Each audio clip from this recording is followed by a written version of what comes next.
I said it before and I'll say it again. Life moves pretty fast. You don't stop and look around once in a while, you could miss it.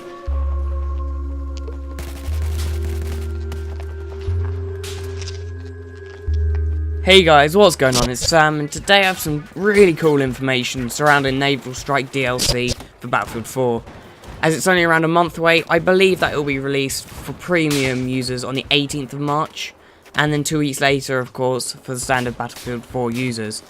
I'm not sure if the date was just speculation or not, but DICE did say it would be sometime during March or towards the end of March. So DICE did give us some really cool high-res screenshots of the Naval Strike DLC. They should be coming up on the screen in a second, and as you can tell from these screenshots and the name of the DLC, this is going to be a naval DLC, of course. The maps are all based in the South China Sea, and they are Operation Mortar, Nansha Strike, Lost Islands, and Wavebreaker. So that website that leaked the names was true after all. So because all of these maps are of course set in the water, DICE have decided to bring back one of the most popular game modes ever in a Battlefield game, and that is Titan mode. This would obviously work well with the Naval Strike DLC, because each team gets an aircraft carrier, and the enemy team has to basically get behind enemy lines and try to take it over to win the match. So, along with these 4 maps and the awesome Titan mode, we will also be receiving 2 new types of equipment.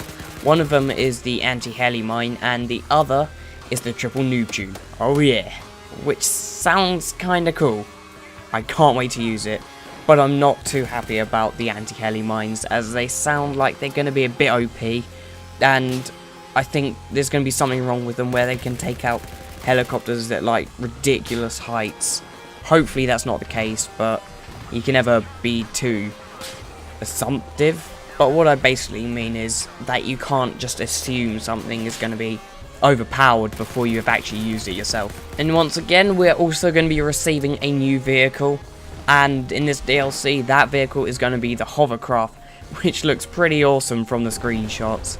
We will also be receiving 5 weapons, and one of them is speculated to be the ARX 160 assault rifle. So that's the basics out of the way of Naval Strike, and personally I'm quite looking forward to this DLC.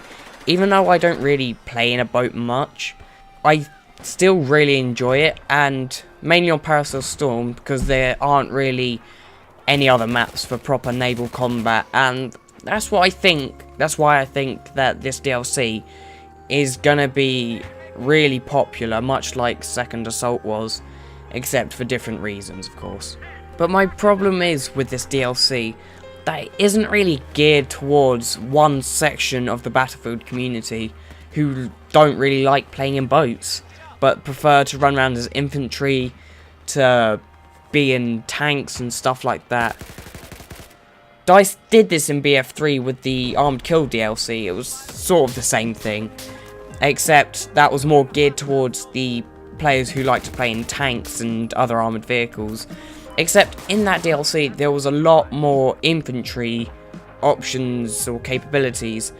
There seems like there's going to be a lot less of that in Naval Strike, because there's just loads of water, and I just nudged that.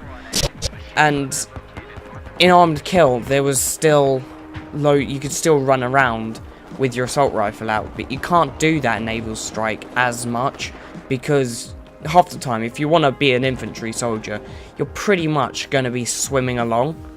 And unfortunately, I feel like this DLC might go the same way as Armored Kill did in BF3. I really hope it doesn't, because that was just really bad DLC. Not many people enjoyed it at all, but personally, I think it will be a great DLC for most players, and I think a lot of people will love it. Even the players who don't really play in boats much, I think they will still benefit from it, because they'll have, say, the options for the triple noob tube, they'll have the anti-heli mines, they'll have the 5 new weapons, whatever they're going to be, and I do still think this is going to be a really good DLC. So anyways, back on the screen you can see that there is the weapon that is speculated to be the ARX 160 assault rifle. But some people beg to differ. They seem to think it's either the MSBS or some people actually think it's the ACWR. I'm not quite sure why they would think that the ACWR would be in a naval strike image, but at the same time it's kind of acceptable because the ACWR is already in Battlefield, but not if it's showcasing the naval strikes stuff. But I'm not really going to get involved in this argument because I don't really know anything about guns. I know that they fire bullets.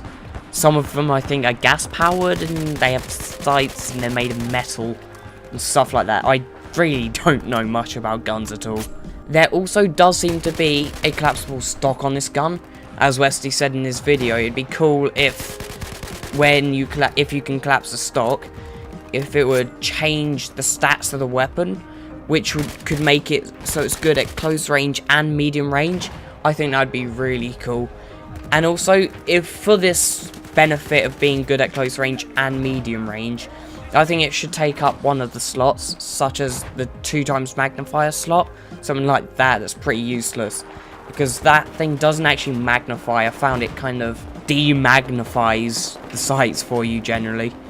And I think it would also be cool if the collapsible stock was just for that weapon, like the cool sight is for the F2000. So once again, going back to the screenshot, you can also see that the soldier is stood on a hovercraft that I've talked about previously in the video, and I think I've heard that in BF4 it's going to be amphibious, which means it can go on land and in water. But some people think that this would ruin the game and think that it will be a game-changing or game-breaking feature. But really, I don't think it will be because it's Naval Strike. It's only going to be in the Naval Strike maps and possibly in future DLC maps. But if it's only in Naval Strike maps, it's not really going to affect infantry much at all because there's going to be very little land, I think. There, of course, will be land, probably, hopefully, so that if your vehicle's damaged, an NG can just hop out and repair. But if there's not, I think that's going to be a bad move, because then you're kind of going to have to retreat back to your hangar, or not your hangar, your aircraft carrier, which I think will make it kind of cool, but then at the same time, if you're getting peppered by tow missiles and not heat seekers, what are they called, TV missiles, I think it's just kind of going to ruin the gameplay a bit and sort of just spoil the DLC as a whole. So overall, I am really looking forward to this DLC, especially for the weapons and the hovercraft. I think it's got a lot of potential to be the best DLC yet for BF4, and I think it's just going to be great. So guys, tell me what you think in the comment section below. Please don't forget to like and subscribe, and as always, I shall see you in the next video.